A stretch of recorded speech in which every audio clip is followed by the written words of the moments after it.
রাকিব আমাকে বলতেছিল যে আলিস কোনো সেলিব্রেশন করো না, কিছু করো না, এটা একটা করা উচিত। পরে আমি বললাম যে দাঁড়া, পুষ্পা সেলিব্রেশন করো। না, আলহামদুলিল্লাহ এটা একটা ভালো ম্যাচ হয়েছে, কারণ দুইটা টিম একটু পয়েন্ট টেবিলের শীর্ষে ছিল, হয়তো বা রান রেটে আমরা একটু পিছিয়ে ছিলাম। তো আমাদের এরকম একটাই ছিল যে না, আমরা পয়েন্ট টেবিলের সবার শীর্ষে থাকার মতো একটা টিম। তো পুরো টিম ওইভাবেই খেলছে, specially bowling unit, batting unit, দুইটা টিমে ট্রাই করছে যে না আমরা অ্যাটলিস্ট এক ডিজার্ভ করি। প্রথম 2 ওভারে 3 রানে 3টা উইকেট, এটা নিয়ে কি বলবেন? নিজের বোলিং পারফরমেন্স নিয়ে আলিসুল ইসলাম ঠিক কতটুকু খুশি? না, আলহামদুলিল্লাহ পাওয়ার প্লেতে দল আমার উপর আস্থা রাখে, দল আমাকে ইউটিলাইজ করার চেষ্টা করে পাওয়ার প্লেতে। তো আমি ওইভাবে বোলিং করার চেষ্টা করি, চেষ্টা তো করি প্রতিদিন ভালো বোলিং করার। তো তারপর এটা হচ্ছে আমার কাজ হচ্ছে ভালো বল করা, তারপর ডিপেন্ডস করে অন্য কিছু। তো আলহামদুলিল্লাহ ভালো যাচ্ছে। তো আশা করি টুর্নামেন্টের বাকি যে অংশটুকু আছে, স্পেশালি সেমিফাইনাল, ফাইনাল যদি আমরা খেলতে পারি, তো ইনশাল্লাহ ওই পার্টটাও ভালো খেলার।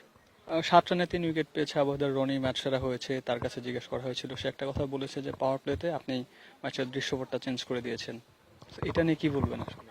না, অ্যাকচুয়ালি রনি ভাই তো অসাধারণ বোলিং করছে থ্রোট পুরো টুর্নামেন্টে, আমাদের পুরো বোলিং ইউনিটি ভালো বোলিং করে আসতেছে। তো রনি ভাইয়ের দৃষ্টিতে ম্যান অফ দ্য ম্যাচ আমি ডিজার্ভ করি, আমার দৃষ্টিতে রনি ভাই ডিজার্ভ করে। তো it's okay, it's normal. Wicket পাওয়ার পর পুষ্পার মতো একটা সেলিব্রেশন, এটা নিয়ে কি বলবেন? না, অ্যাকচুয়ালি আমি আর আমার বোলিং পার্টনার রাকিব, যেটা আমরা পাওয়ার প্লে তো প্রতিদিনই করে আসতেছি, তো ওই আমি আর রাকিব প্ল্যান করতেছিলাম। রাকিব আমাকে বলতেছিল যে আলিস কোনো সেলিব্রেশন করো না, কিছু করো না, এটা একটা করা উচিত। পরে আমি বললাম যে দাঁড়া, পুষ্পা সেলিব্রেশন করো। আহ, প্রত্যেক ম্যাচেই রাকিবের সাথে আপনি পাওয়ার প্লেতে শুরু করেন, দুইজনে খুব টাইট বোলিং করেন, তো তার সাথে জুড়িটা কি একদম পারফেক্ট কিনা? না, অ্যাকচুয়ালি আমরা তো অস্ট্রেলিয়া থেকেই একসাথেই খেলে আসতেছি, অস্ট্রেলিয়া, ওমান। তো ওভারঅল টিম একটা কম্বিনেশনের ব্যাপার সেবার আছে, বা দুইজনের একটা আন্ডারস্ট্যান্ডিং এর ব্যাপার সেবার আছে, দুইজন দুইজনের উপরে ট্রাস্ট আছে। ওই একটু হয়তো বা খায়, দুই একটা বল খারাপ হলে ওইটা আমি কাভার করে দেবো, বা আমি খারাপ করলে ওই কাভার করে দিবে, এই যে একটা কম্বিনেশন, এর থেকে আর কি। আপনি জাতীয় দলে একবার ডাক পেয়েছিলেন, টি-20 দলে ইনজুরির জন্য ছিটকে গেছেন।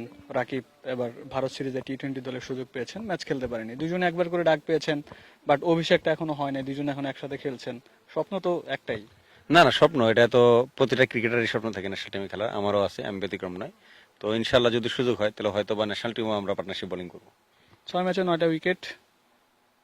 এই টুর্নামেন্ট শেষে কোথায় দেখতে চান নিজেকে? না, অবশ্যই পয়েন্ট টেবিলের শীর্ষে দেখতে চাই, বা টপ চার্টের শীর্ষে দেখতে চাই, এন্ড বাকিটা আল্লাহ তাআলার উপর। টপ অর্ডার প্রত্যেকদিন যেভাবে শুরু করে, সো আজকে নাইম ভাই রান পায় নাই, আরেকজন যে আছে ইমরানুজ্জামান, সে কিন্তু ঠিকই রান পেয়েছে। সো টপ অর্ডার শুরুতে যে একটা স্টার্ট এনে দেয়, এটা নিয়ে কি বলবেন আসলে? না, অবশ্যই আমাদের টিমের যে টপ অর্ডার এই থ্রোট পুরো টুর্নামেন্ট যে খেললো, আলহামদুলিল্লাহ টিম তাদের উপর অনেক স্যাটিসফাইড।